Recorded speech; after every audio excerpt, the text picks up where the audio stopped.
Good afternoon, everyone. Welcome to the Executive Committee meeting for the Interstate Commission for EMS Personnel Practice. And we are here on February 7th, 2024 for our regularly scheduled meeting. And I will go ahead and call it to order. And we will go ahead and do roll call of the Executive Committee. First of all, I notice a lot of participation and a lot of commissioners besides the Executive Committee. Welcome. Thank you for being here. Executive Committee, I would note that I am here. Wayne Denny. Present. Thank you, Wayne. Commissioner Joe House. Not think I saw him. Commissioner Brad Vandeloon. Present. Thank you, Brad. Commissioner Aaron Kaler, sorry. And Commissioner Joe Schmieder is on a cruise as our ex officio member as the past chairperson. So we do have 3 present of the executive committee. So we do have a quorum. So we will go ahead and proceed. Just a few housekeeping matters. If you are commissioners or the executive committee, then we encourage you to have your video on where possible.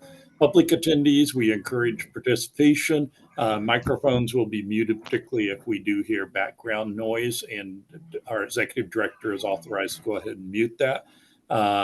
If you are a member that we are not familiar with, we would ask that you place your name and what organization you are from in the chat, which will help be captured in the meeting summary. And then also if we call on you for public comment. Speaking of which, if you do wish to comment at particular times, would ask that you use the raise hand feature. And with that, you would go ahead and raise the hand, and then I will recognize you for that comment. Public attendees should announce their name and organization when called upon. I may limit the time to 2 minutes in the interest of keeping the meeting going. So thank you again for everyone for being here. We'll return back to the agenda. First item, we do have an agenda in front of us. Are there any matters not on the agenda that any of the executive committee would like to bring forward? Any matters on the agenda that any commissioner would like to bring forward? And finally, any matters not on the agenda that any of the other participants, the general public, would like to be heard on? Signify by raising your hand and I will recognize you.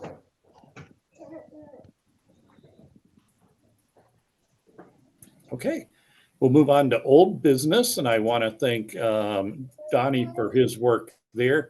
He has gotten to me a list of interested people that either filled out the form or he has tracked down. And I'm prepared to go ahead and create 2 work groups that will address important matters. And so the first work group will be a code of conduct. And thank you, Donnie, for your recommendations. I will designate as chairperson that Michael Johnson of Georgia will be that work group chair. Other members on that work group will be Mark Herrera, Brad Vandeloon, Tim Wilson, Scott Logan, and Lanier Swafford. Thank you. Some of those are not the commissioners themselves, but staff, but we have a great group, and I look forward, and Mike, we will be reaching out to you. Not sure he's on today, usually is, but we'll reach out to him with Donnie and I to give support to get that work group going. And again, that's the important initiative of supporting the code of conduct concept and whether there should be a uniform one for the commission that could be adopted if states elect to do so. So look forward to the work of that group. The second one that was proposed by our executive director was on privacy protection, and I will designate a work group for that. And Michael Bateman of Colorado, who is on today, I believe, will serve as the chairperson of that group. So we appreciate him stepping up. And then right now, then we have Deepti Patel from the Georgia office has agreed to participate. Right now, we only have those two people. So again, if you are interested, it can be a state commissioner. It could be someone from a state office. And if you are interested, then please let our executive director, Donnie Woodyard, know, or myself, and we will get you on those meeting invites as those work groups proceed. I will recognize our executive director if he has anything to add on that old business of the work group. Yeah, thank you, sir. Appreciate those that stepped up. I will note that we do have some more room, especially on the privacy protection group. Feel free to reach out to myself or the chair. And if anyone has any questions about these two, maybe just a quick overview because we have some new people on the call today. The privilege of practice is looking at a standardized code of conduct for EMS practitioners, especially as they are working under the auspice of the EMS Compact. And so we're looking at a standardized code of conduct that could be considered for that. The EMS Workforce Privacy Protection is really looking at cybersecurity and how we protect the data of the EMS workforce and make sure that it's protected not only both from a cyber perspective, but also ensuring that the public has access to query and understand who the EMS personnel are. So those are the two groups.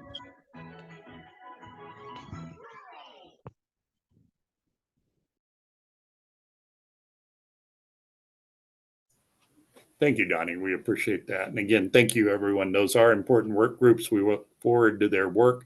And so we will keep the executive committee and the full commission praised as we create developments on that. Next, we're moving on to our standard reports, and we'll start with the treasurer's report with Commissioner Vandeloon. Thank you, Mr. Chair. January's report is as follows.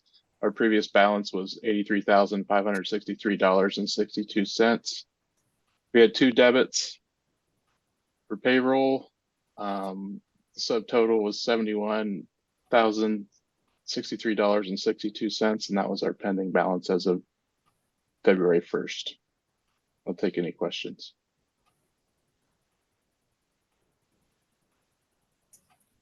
Thank you, Commissioner. Appreciate that. We do not have on here, Donnie, I think we forgot again. We do have included in our packet, we have an executive committee summary from January. And so if we want to consider that as the meeting from January 10th, 2024, being displayed in front of you. I believe on the summaries, what I've been doing is including approving those as an accurate summary. If you've had time to review that, I would entertain a motion to approve.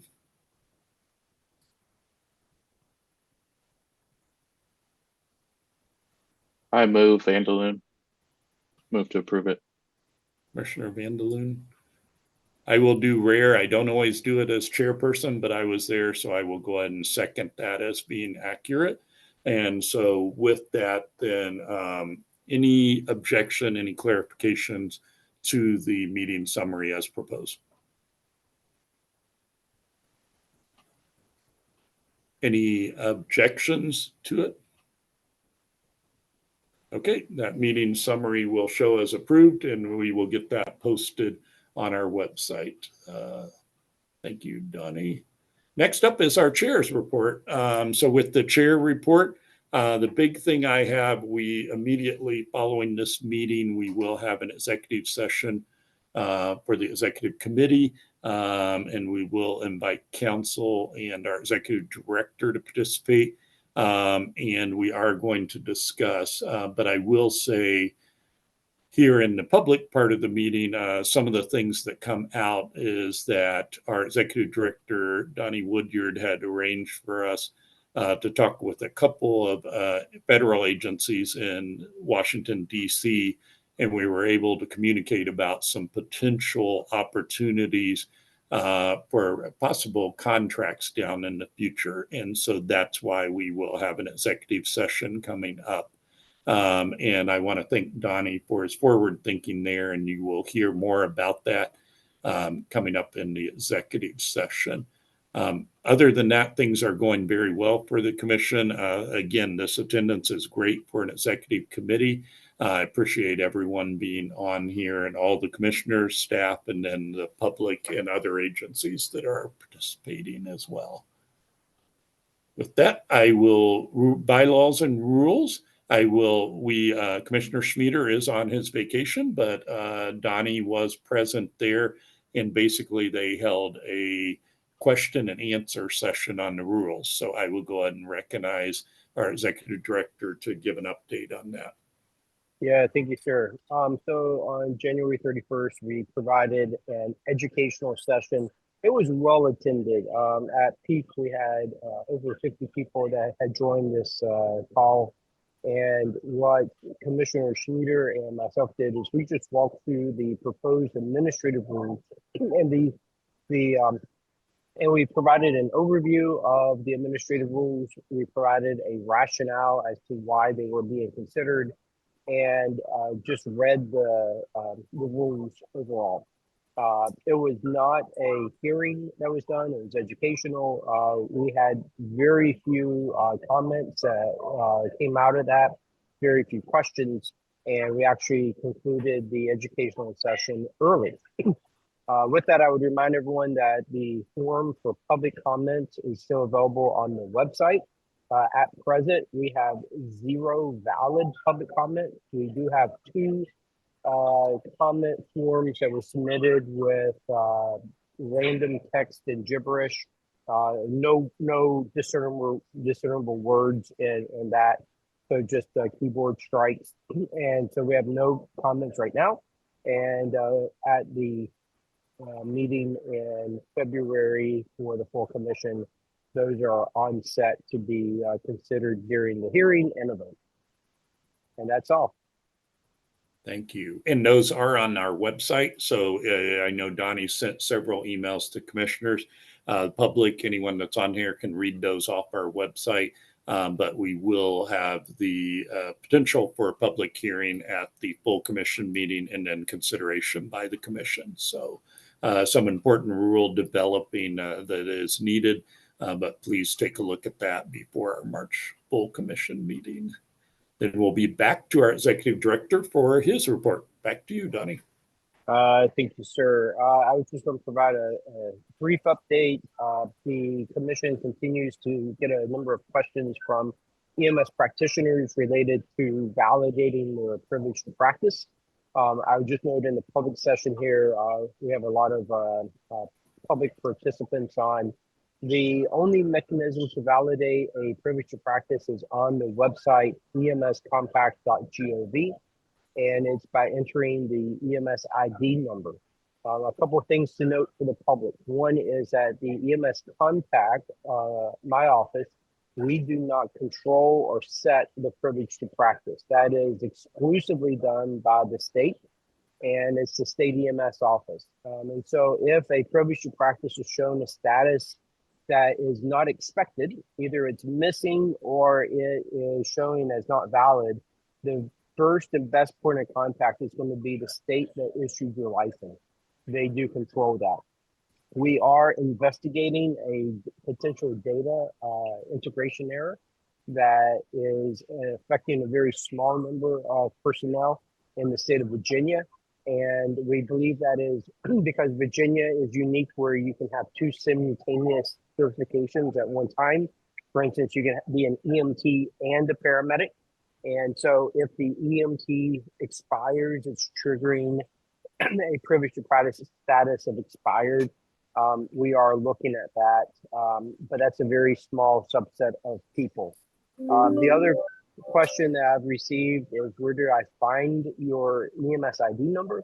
The easiest way to currently find that is on the National Registry website. So if you log in, it is prominently displaying the EMS ID number. For individuals who do not have National Registry, then it would be your state EMS office. We are continuing to work and encourage software vendors to better incorporate the EMS ID number. In the past 3 weeks, I did have a meeting with ESO. We've had previous meetings with Image Trend on that. So the use and the recognition of the EMS ID number continues to accelerate and move forward.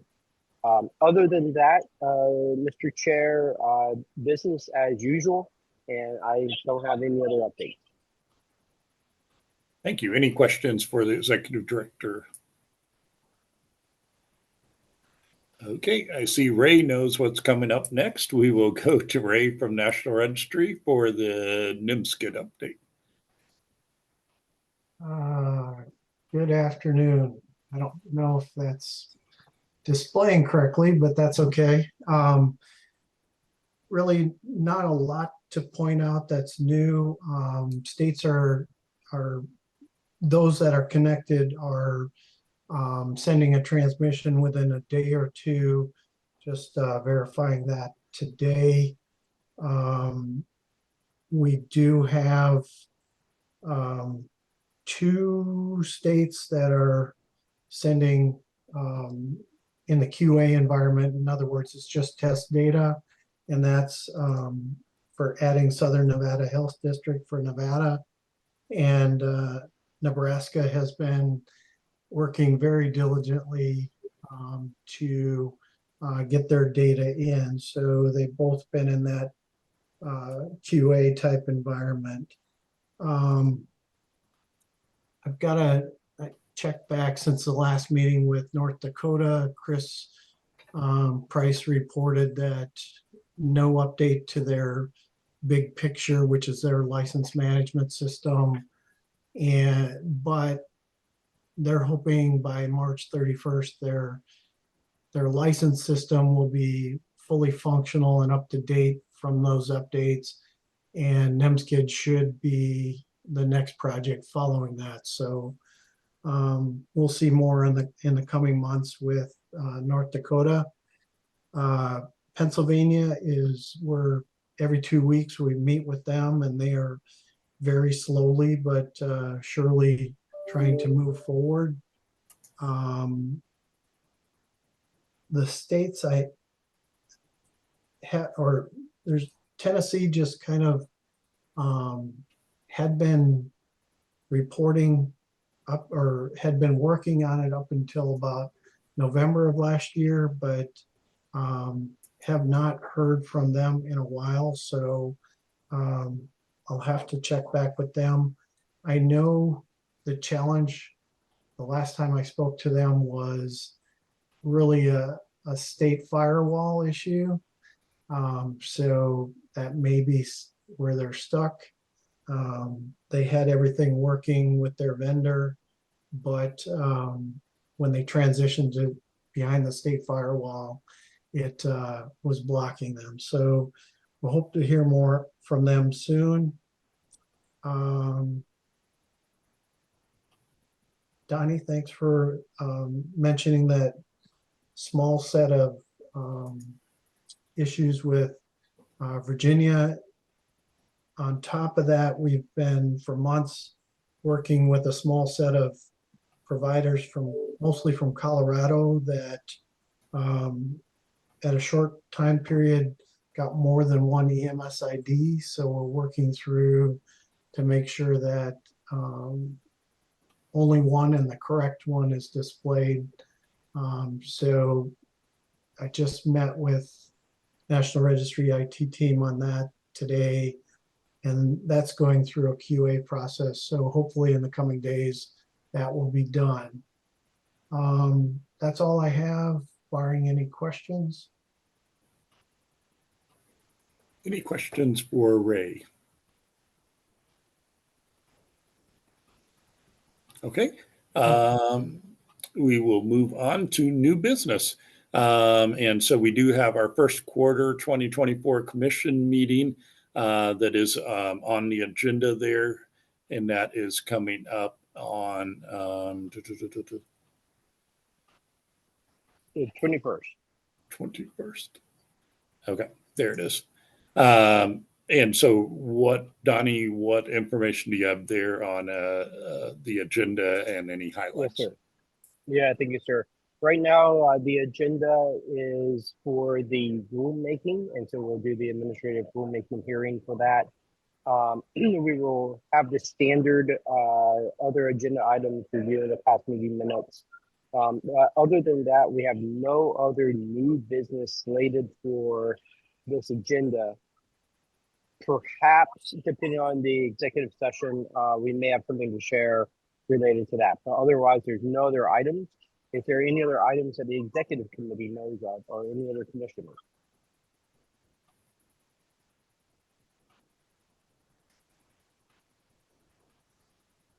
And if there's none, we will finalize the agenda and get that posted as the finalized agenda. Thank you. I think that'll be great to get on focus, and we have a big task already with the rulemaking, but that will be a productive meeting. So look forward to having everyone there. Okay, and then Donnie, you want to address states handling reciprocity for employment, the SHARE Act? Absolutely, thank you, sir. And as I was scrolling down to that, I was reminded, I was derelict. I should have noted, just for the record, we do have a new commissioner appointed from Missouri, and that is Mr. George Miller. I believe Mr. Miller may be on the call today. I see him. So Commissioner Miller, we did receive and we have processed your appointment notification. Welcome as commissioner. And we also have a copy of the certificate of appointment. And Mr. Miller, that will be sent your way here shortly. But sorry, Mr. Chair, I did not cover that in my report, but I do see Mr. Commissioner Miller on the line today. I was going to recognize him at some point because I had caught it when I skimmed through my book as well. And I don't know, I don't want to put you on the spot too much, but anything else you would like to add or your background, introduce George Miller? Thank you, Chair, for allowing me to speak here. Yeah, I've been involved in EMS for 50 years and been involved in the state of Missouri for quite a long time. I am retired from the Air Force, and I do have pre-hospital ground ambulance and fire background. Also flew with 2 different helicopter services, and I've also worked in the emergency departments here in Columbia area, in Columbia, Missouri. But that's my background. Do you guys have any questions for me? Thank you. It will be exciting to have you on board as a commissioner. We're glad to have you there. It sounds like you have robust experience. Sounds like this is something I have about 33 years, and I know for me this is really innovative with the compact and where we're headed. So that should be exciting to have your perspective with your experience. Thank you, sir. Okay, continue. Thank you, sir. So back to the SHARE Act, and I do note that we do have counsel on Doug and Christy, and appreciate them as well. I don't want to speak out of line here, but I do believe they had a actually very significant role in this legislation and this proposed federal legislation. But the commission has been requested to consider signing on to the letter that is presented in the meeting book as a co-signatory on behalf of the commission. And the SHARE Act is an act that is being brought forth in federal legislation that would clarify and direct the FBI to make criminal history record information directly available to contacts. And it would help clarify some ambiguity and some inconsistencies that have been there. I will note that within the way that our compact is structured, we are very clear that the criminal history check is a component of state licensure, and it's a responsibility of the state. And then as a state, the licenses that are issued are sole responsibility of the state. And this process happens before the compact becomes a party to it. And so, but for some other compacts, it's a very, very important component of sharing that information. I will note that Alabama, for instance, on the medical side, I believe has passed three or four different pieces of legislation trying to ensure that on the medical license side, they have the ability to do FBI background checks, and they've encountered difficulties with that. So again, this is a piece of federal legislation. We've been asked to consider it. Mr. Chair, I will stand for any questions. This is not a letter that I authored, but I can stand for any questions, or perhaps counsel would like to clarify as well. I will recognize council if there's anything they would like to add, in knowing both their service to the commission, but their role in it. So I'll start with Doug. Yeah, thanks, Mr. Chair, and thanks, Donnie. We did write this legislation through the Council of State Governments because many compacts are having the issue with criminal history record sharing because of the FBI's long-standing misinterpretations of its statutory mandate and its misunderstanding that compact commissions are not nonprofit organizations but are government instrumentalities. So this legislation is meant to not only authorize but direct the FBI to share information with states, for the purpose of if the state participates in an interstate compact. So it's important to note that the states nor the FBI would not share the criminal history background information with a compact commission, but the states would be allowed to do their own criminal history checks and report to the compact commissions that a person is eligible for a privilege to practice. It's yes, no. And that was another misunderstanding that this legislation seeks to address, that the states do their background checks and they don't share the criminal history record information with the compact commission. They just check a box that says, we did that background check. And that has been something that's been holding up, not just with replica member states, but with other interstate compacts. So this legislation, if adopted, it was introduced in the last session, and then the session expired, and hopefully we can get some action on it this session. So it really would benefit all compacts. But thank you. I'm happy to take any questions. Any questions for our council or for Donnie on his presentation on it?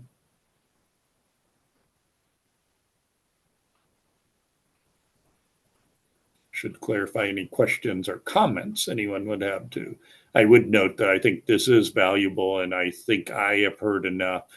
We were fortunate in Indiana that we've kind of been able to navigate it, but it is a challenge because traditionally they have reserved for law enforcement, special access, and they not have it in order to regulate our professions is a huge hindrance. So thank you for your strong work on that, PWW. We appreciate that. And Mr. Chair, I might just for clarification, note that I would propose either direction from yourself to me or action from the EC authorizing that I'm able to sign this and send this representing the commission. So, yeah, thank you. Sorry, I got caught up in the support for it, but we definitely want to support as a compact. Do I hear a motion to authorize our executive director to sign a letter of support on behalf of the compact? This is Commissioner Denny. I'd make that motion. Motion received. Is there a second? This is Commissioner Aaron. I'll second. Okay. And was that Commissioner Herrera, right? So that's not executive committee. This is Sorry, executive. Aaron Kaler. Oh, sorry.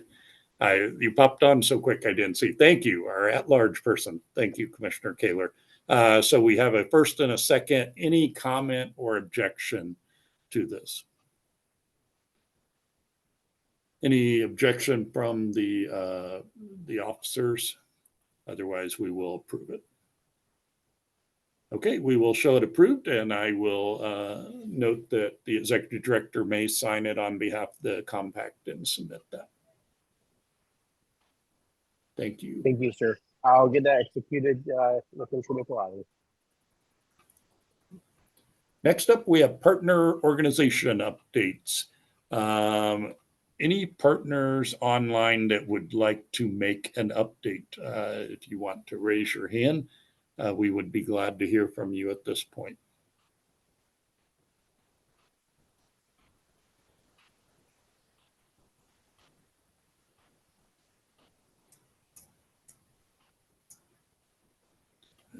Okay, I'm not seeing any.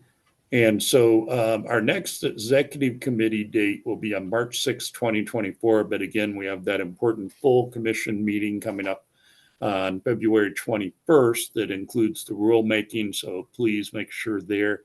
At this point, we do have the matters that we need to go into executive session. And so I would entertain a motion to adjourn the public session and go into executive session to include the officers, executive director, and council.